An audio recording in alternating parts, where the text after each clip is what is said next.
మనం బ్రతికే బ్రతుకులో ఎన్నో అపాయాలు, ఎన్నో ప్రమాదాలు జరుగుతున్నాయి. మనం పెద్దవాళ్ళం అయి ఉండి కూడా ప్రతి అపాయం తప్పించుకోవాలి అంటే చాలా కష్టం అయిపోతుంది. వెనక నిల్చున్న వారు ఇస్సాక్ గారు, అలానే మూర్తి గారు, అలానే ఉన్న బిడ్డలు చైర్ చాలా ఖాళీగా ఉన్నాయి. దయచేసి ప్లీజ్ వచ్చి కూర్చోవాలి. ప్లీజ్ మూర్తి గారు రండి. ఇస్సాకు ఎవరో బయట కూర్చొని నిలబడవచ్చు. ఎవరా ముందురా ఆలకించింది. అటువంటిది పెద్దోళ్ళమైన మనమే ప్రతిదినము ప్రమాదాలు తప్పించుకోవడంలో ఎంతో కష్టమైపోతుంది.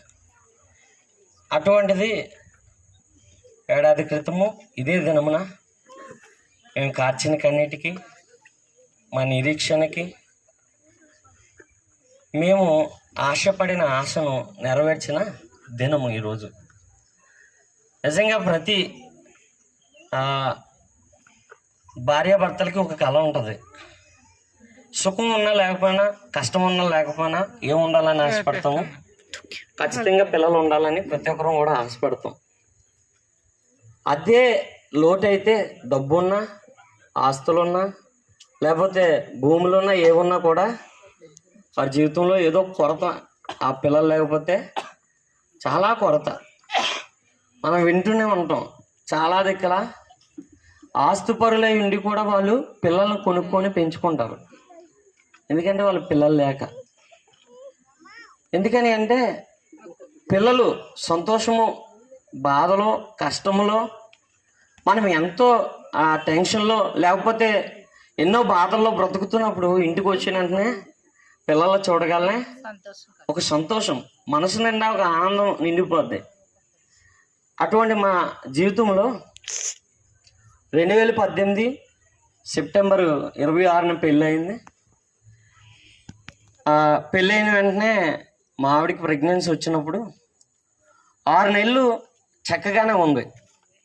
7వ నెల వస్తుంది అనగా సడన్గా ఒక రోజు కడుపులో నొప్పి వస్తే తీసుకొని వెళ్తే హాస్పిటల్కి ఒక ఇంజెక్షన్ చేయబోయి ఇంక ఇంజెక్షన్ చేసేస్తే ఆ నొప్పల్లో పోయి డెలివరీ నొప్పులు వచ్చేసి ఉమ్మనీరు పోయి అబార్షన్ అయిపోయింది 6 నెలలు. అది జరిగిన తర్వాత ఒక 1.5 సంవత్సరం తర్వాత మళ్ళీ ప్రెగ్నెన్సీ వచ్చింది. అది జరిగి కూడా ఇంచుమించు 4 నెలలు అది కడుపులోనే ఉంది. ఆ 4 నెలలు ఎంత నరకం అంటే నిజంగా నేను ప్రతి ఒక్కరు అనుకుంటారు సాల్మాన్ ఎప్పుడు కూడా నవ్వుతూ తిరిగేస్తాడు, ఎప్పుడు కూడా పళ్ళు బయట పెట్టుకుని అందరినీ చక్కగా వలగలుగుతారు అని అనుకుంటారు. కానీ మా ఆవిడ చేతిలో నుంచి పిల్లలు తీసుకుంటేవారు, ఎత్తుకుంటే పిల్లలు లాగేసుకుంటేవారు.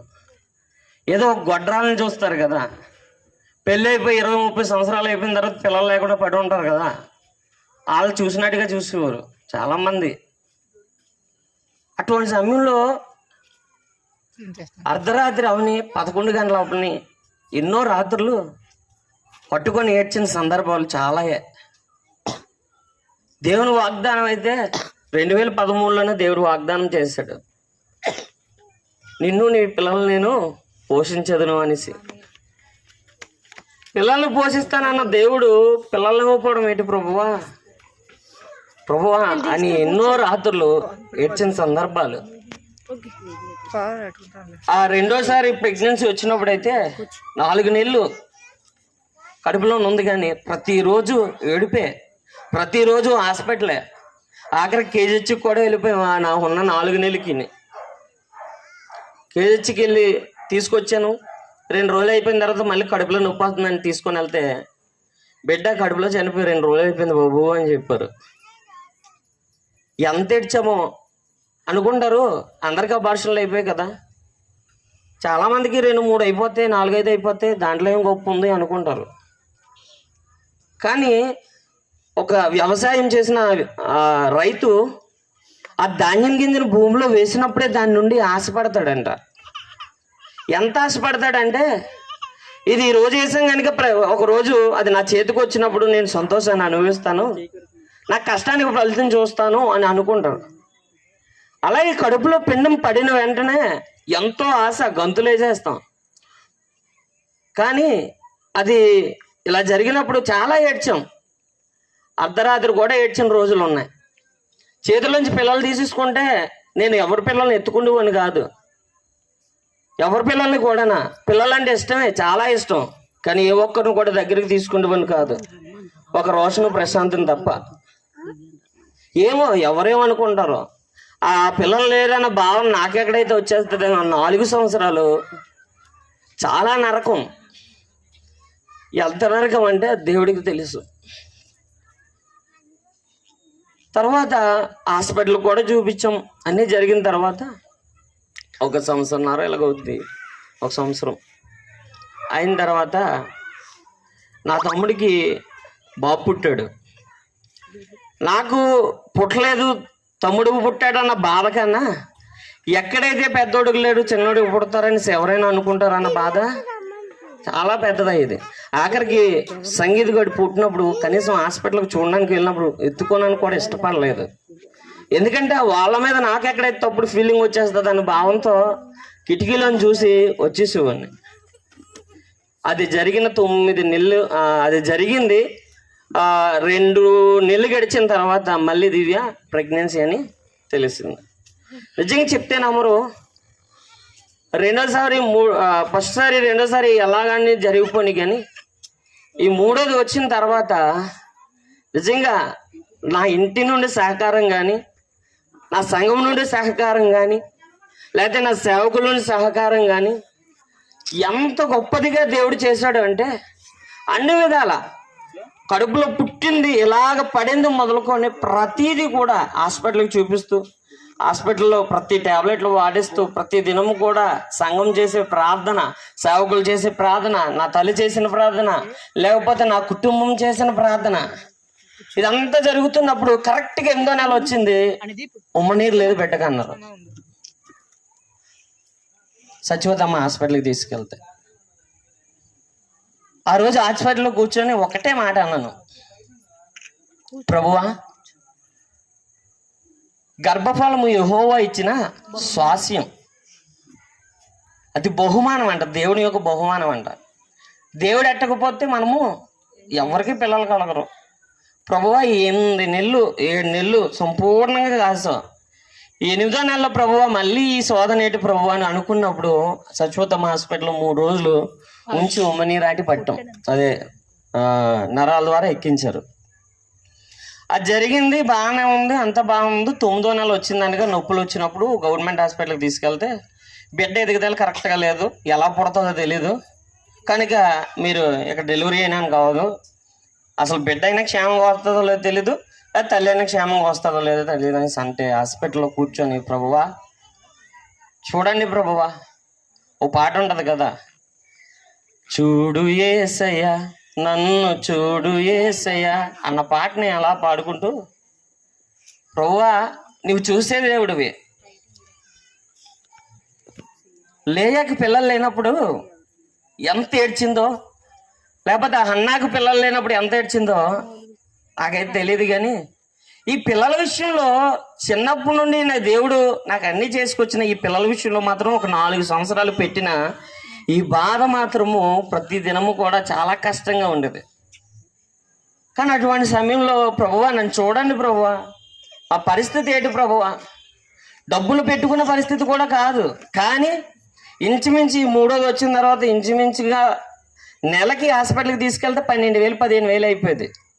ఆ ఉమ్మనీరు తగ్గిపోయిందని చెప్పినప్పుడు అప్పుడు ఒక 15,000 20,000 అయిపోయింది. కానీ ఎంత డబ్బులు లేకపోయినా ఏదో ఒకలాగా చేసుకొని అన్నీ చేసుకొస్తే 9వ నెలలో వచ్చేసరికి మళ్ళీ ఇలాగ అనేసరికి ఎంత బాధ కలుగుతుందో అది మీరు ఆలోచించండి. అప్పుడు ఇక్కడ డెలివరీ అయినాను కాదు, కేజీహెచ్కి తీసుకెళ్ళిపోయినాను. సరే అండి కేజీహెచ్కి రాసాను, మేము కేజీహెచ్కి వెళ్ళిపోతాం అని చెప్పేసి కేజీహెచ్కి తీసుకెళ్ళిపోయిన తర్వాత దేవుని కృపలో తను ఉన్నతమైన ఆ కృపను దేవుడు మా పట్ల ఎంతగానో చూపించి గత సంవత్సరం ఫిబ్రవరి 27వ తారీఖుని చక్కని మగబిడ్డని దేవుడు ఇచ్చారు. హల్లెలూయా హల్లెలూయా.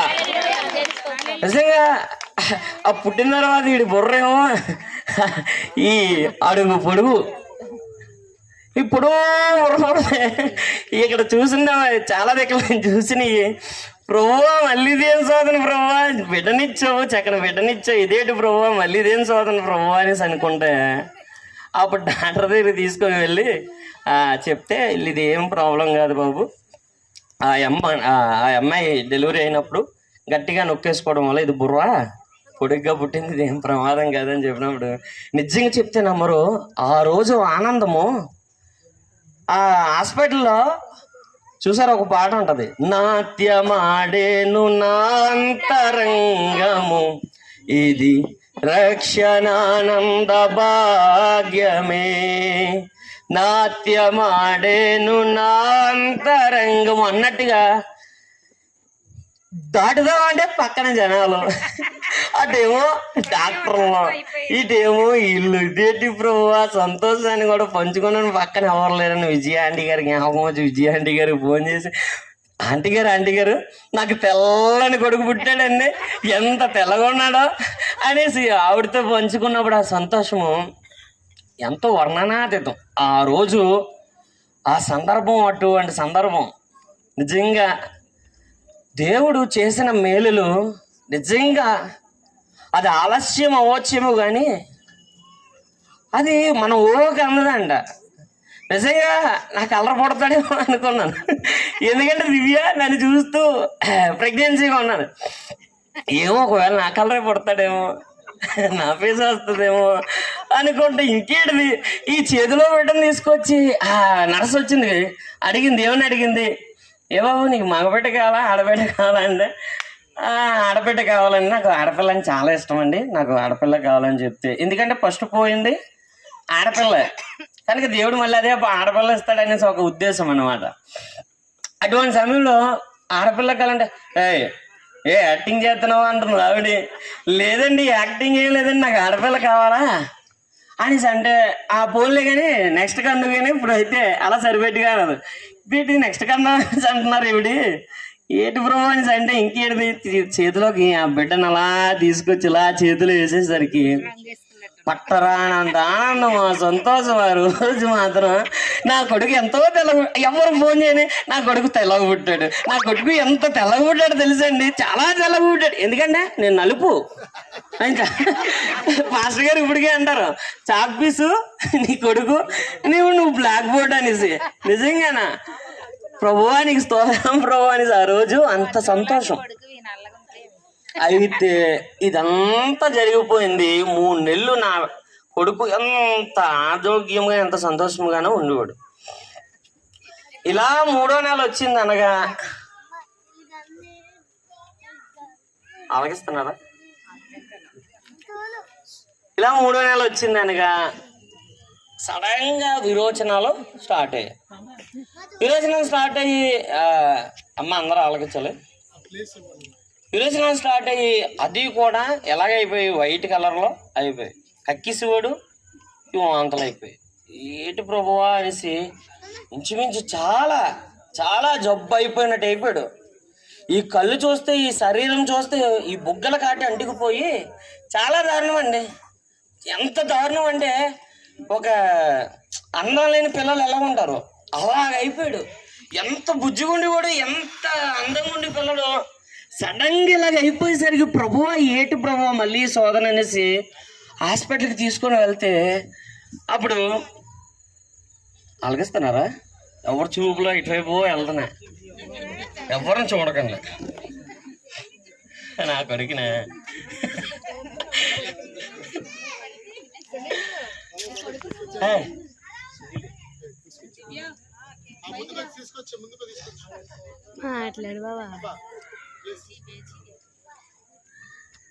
అయితే ఆలకించండి. అయితే ఈ 3వ నెల వచ్చేసింది అనేసరికి అంత జబ్బు అయిపోయినట్టు అయిపోయి ఒకే ఒక రోజు బాగాలేదు పెద్దమ్మ. అయితే ప్రభువా అని మళ్ళీ ఆ రోజు హాస్పిటల్లో ఎంతగానో ఏడ్చాం, కానీ ఏడ్చిన ఏడుపుకి మళ్ళీ వెంటనే దేవుడు బాగు చేశాడు. మళ్ళీ ఒక నెల గడిచింది అనేసరికి మళ్ళీ బాగుండేది కదా, మళ్ళీ ఇంకో నెల గడిచింది అనేసరికి ఇంకోసారి బాగుండేది కదా, ఇంకో నెల గడిచింది అనేసరికి బ్లడ్లో ఇన్ఫెక్షను ఇవన్నీ అనేసి మళ్ళీ హాస్పిటల్లో ఇంచుమించు ఒక వారం 5 రోజులు అక్కడ ఉంచితే దేవుడు ఏదో ఒకలాగా మళ్ళీ స్వస్థపరిచాడు.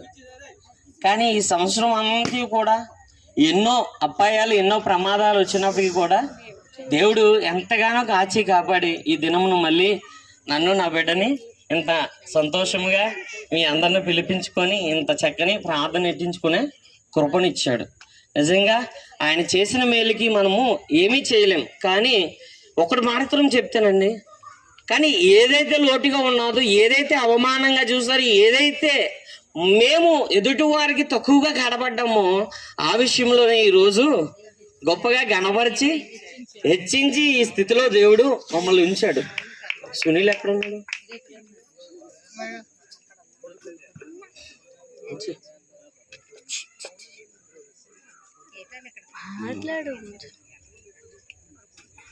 కానీ ఈ విషయంలోనే దేవుడు ఎంతగానో గణపరిచి మమ్మల్ని ఈ స్థితిలో దేవుడు ఉంచాడు.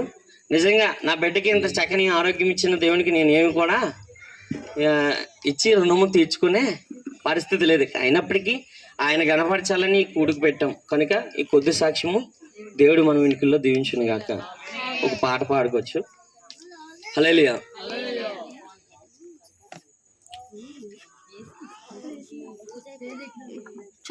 హల్లెలూయా.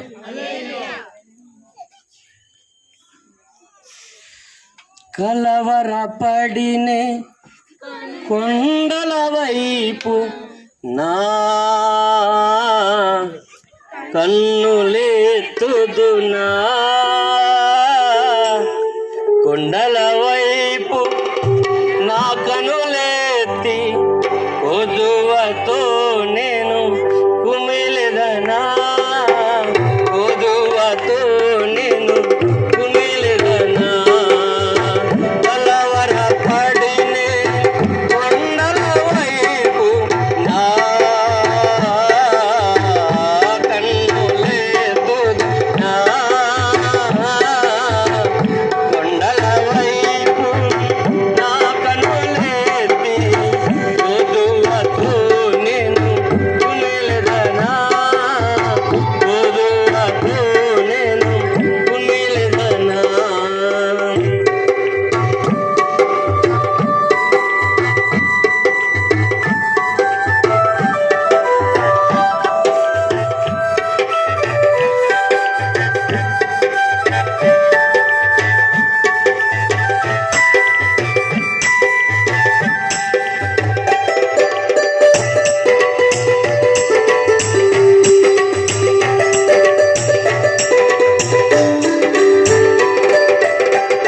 నీవు నాకుండగా నీవే నా అండగా, నీవు నాకుండగా నీవే నా అండగా,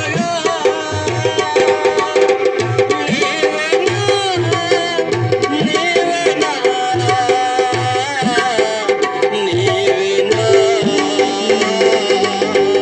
నీవే నా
సర్వకృపానిధివే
అక్కడ నిలబడిన బిడ్డలు, అక్కడ మీకు చోట్లు ఉన్నాయి, చైర్స్ ఉన్నాయి, అక్కడక్కడ చైర్స్ ఉన్నాయి. ప్లీజ్ వచ్చేయండి, అలా నిలబడిపోకండి. ముందే పురుషులు మీరు మిమ్మల్ని చాలా గౌరవించుకోవాలి. Please come forward every one.